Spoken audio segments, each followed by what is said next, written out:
The Toronto Raptors play their starting lineup, a rehearsal game versus the Celtics. The bench tries to lead a comeback but loses to an Xavier Tillman game winner. Let's go to the film room. The only thing that's originally filmed is that Scotty. And I've studied older films and tried to figure out how I got that impression. I was getting meetings right in the cutting room. The unique thing about film is an art form exactly. is the editing.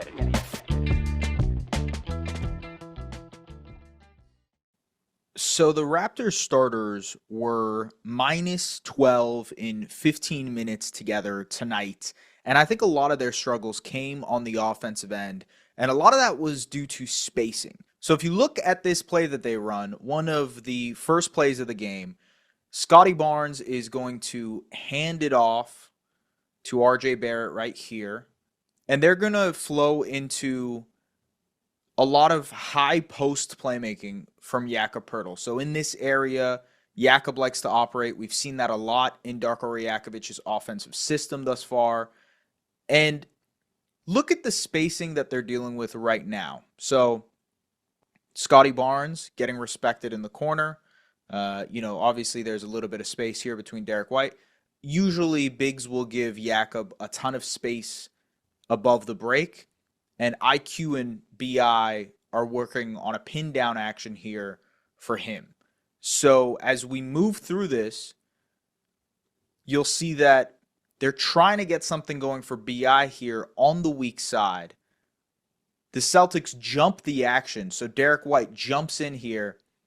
And it's because the Celtics are trying to force it into the hands of Scotty Barnes here in the corner where he has to essentially make a shot.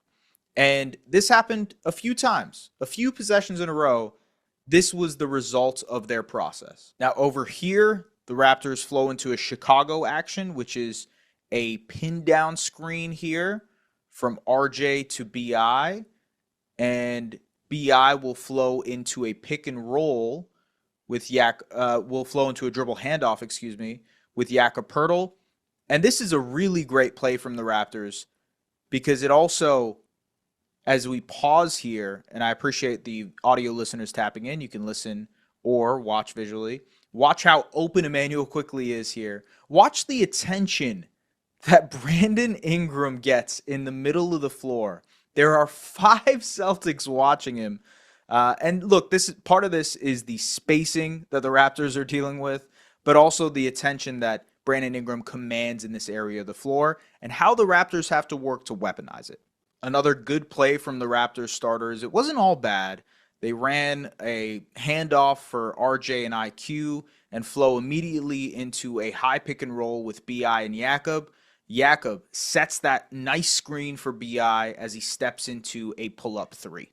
But a lot of the Raptors' spacing issues in the starting lineup stems from where they're positioning Scotty Barnes.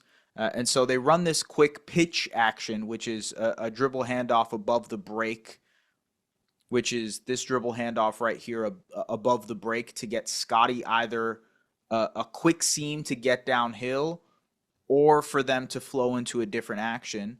But instead, it gets nullified. They switch the action. And so Quick now has the bigger player on him. Quick does a great job of attacking this closeout, drawing two.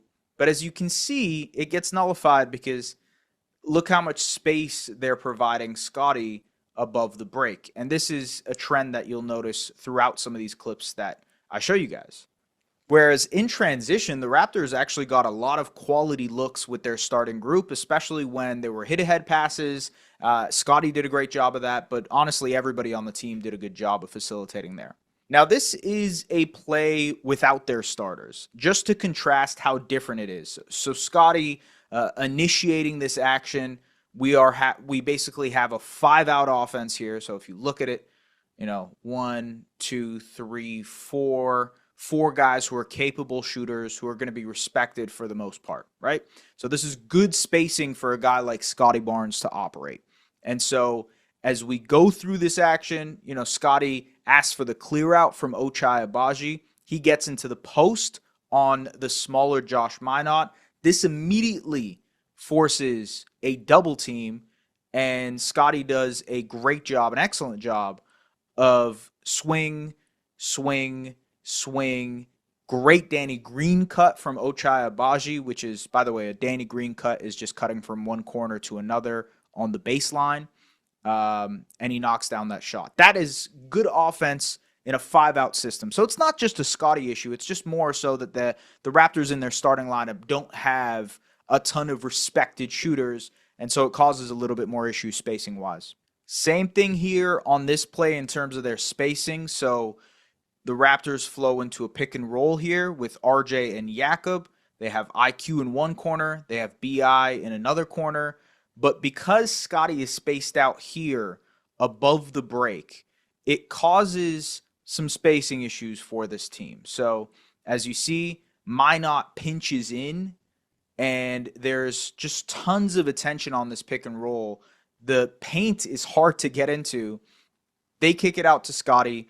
Again, he's above the break. I like this decision that Scotty makes here to just do a quick pitch pass to Brandon Ingram, who attacks the closeout and finishes in the lane. Brandon Ingram had to operate in a closet of space tonight. The Celtics were helping and pinching in on all drives, and you can see it here, as he attacks the basket. 1, 2, 3 defenders on him, and one defender is completely sagged off RJ Barrett here. I believe that's Anthony Simons. Now, for what it's worth, RJ is a 37% knockdown shooter, has really shot the ball well in preseason, and so I'm fine with him taking this shot. Actually, I think this is important for him to take this shot. He just misses there. It's just a way to describe how the Raptors spacing has worked so far with this starting unit. So there was a play towards the end of the second quarter where the Raptors ran really good offense, but still didn't get a good bucket because of their spacing. So they ran a dribble handoff between Scotty and RJ, then a high pick and roll with IQ and Jakob, and IQ immediately, instead of flowing into a pick and roll, flows into a dribble handoff, an empty side dribble handoff with Brandon Ingram. And I like this because it's trying to get Ingram downhill at the same time as having IQ pop out here to the corner and weaponize his shooting. But the reason this doesn't work, again, is because Scotty Barnes is camped above the break here. And this isn't Scotty's fault. This is just spacing. This is normal spacing in terms of a regular starting lineup. But unfortunately, because Scotty right now is struggling from the three-point line and probably isn't very well respected right now as an above-the-break three-point shooter, he's not going to command this attention. So Minot is able to pinch in, and right here, again, a good pass here from BI, a great cut from Scotty here, strong side cut, 45. But again, if you pause it right here, there are 1, 2, 3, 4, 5 Celtics in the paint. Tough shot for Scotty, or tough place for Scotty to try and operate. Tough place for all of the Raptors to try and operate, and they don't get a good bucket. And so that is an amalgamation of all of the Raptors' struggles, and it's not on one guy. I know it sounds like I'm pointing out Scotty Barnes being above the break. As we welcome you inside the film room, make sure to like, comment, and subscribe. I'm trying something different with this telestrator. Please let me know, for the visual people, if you liked it. For the audio people, if it was tough to follow along with. The main crux of the starting lineup issues came with spacing. And honestly, they just look like a couple of guys who didn't play with each other much whatsoever, at least against real competition. I know it's different when you're playing in an open gym or if you're playing against each other, but yeah, it just looked like they had no real chemistry in terms of the group together. Now, that being said, I think there is upside for them to be better. A lot of upside for them to be better. I tweeted this earlier, there is a Persian kind of saying called taruf, okay? And taruf is what Persian people do when they're trying to pay for a bill. We'll battle over a bill for 20 minutes because we're like, no, I insist. Let me play it. It's my turn, please. Seriously. No, you paid last time, et cetera, et cetera. That's what the Raptors offense felt like.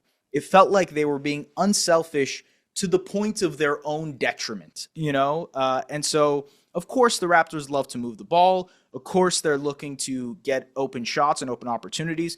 But I think the starters really started to settle in the second half when it was just like, all right, we know the pecking order here. We know Brandon Ingram can get downhill and create tons of gravity that can lead to other shots for other players, that can get RJ Barrett downhill, that can work with Jakob Pertl in the middle of the floor, that IQ can attack a closeout for, or knock down a 3-4. IQ struggled tonight, but like the flow of the offense made so much sense in the second half when they started to realize, oh yeah, like this is how we're supposed to play. And so some of the spacing here, I actually really like the quality of their looks in the second half. They get the hit ahead pass to Scotty Barnes, who gets the seal in a post, right? Early seal. It immediately sends a double team.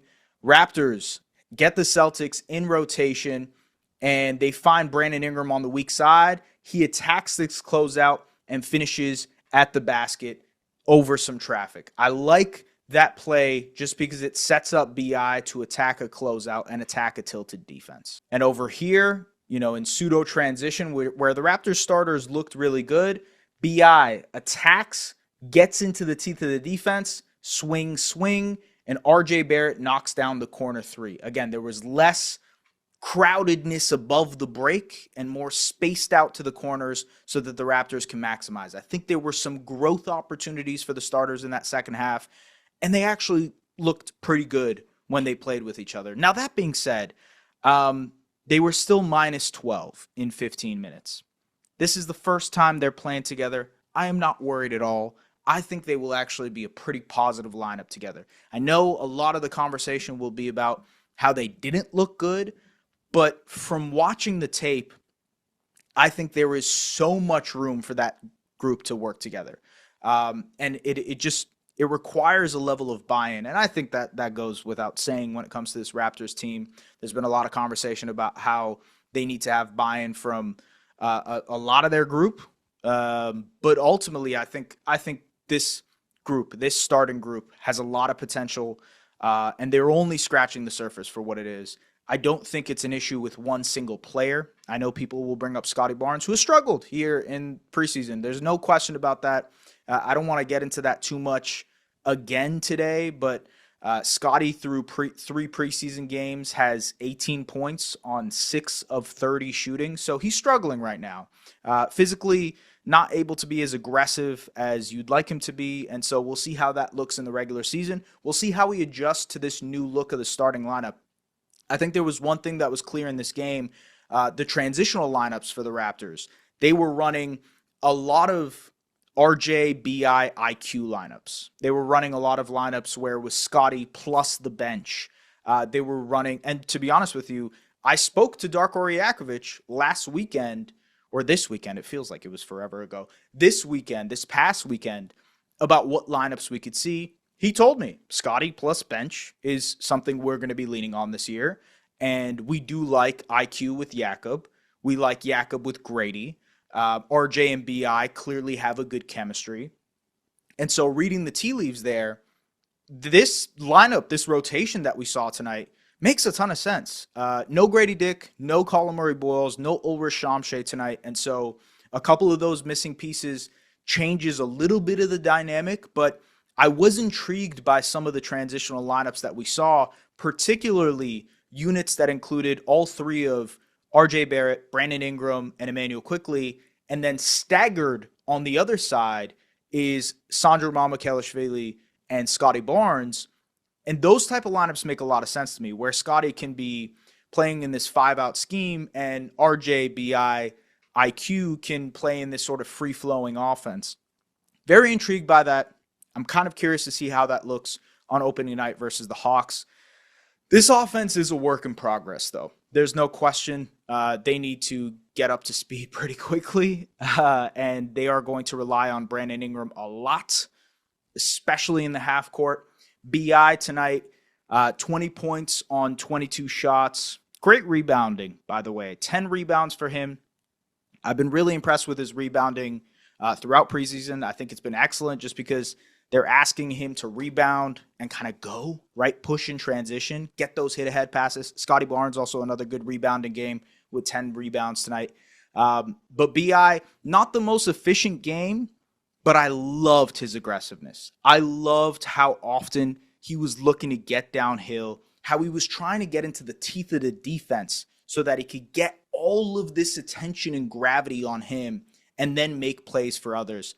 Thought it was an excellent showing from BI. Let's break down some of that rim pressure, shall we? This is such a sick screen and play by Sandro Mamukelashvili for BI. So watch as he sets this pick and roll. And as BI is driving, he's going to seal off Minot so he gets a wide open lane. And I just love that from Mamu. But it just goes to show you the aggressiveness from BI as well. And watch what Brandon Ingram's gravity does for the Raptors offense in terms of the quality of looks it gets. So Iverson action here for BI to get it in that 45. He just takes Garza off the bounce. The Celtics defense is forced to collapse. And there are not better quality shots than this when it comes to a wide open Emmanuel Quickley shot. Also, if Quick wanted to, he could have kicked it out to the corner for Ochai as well.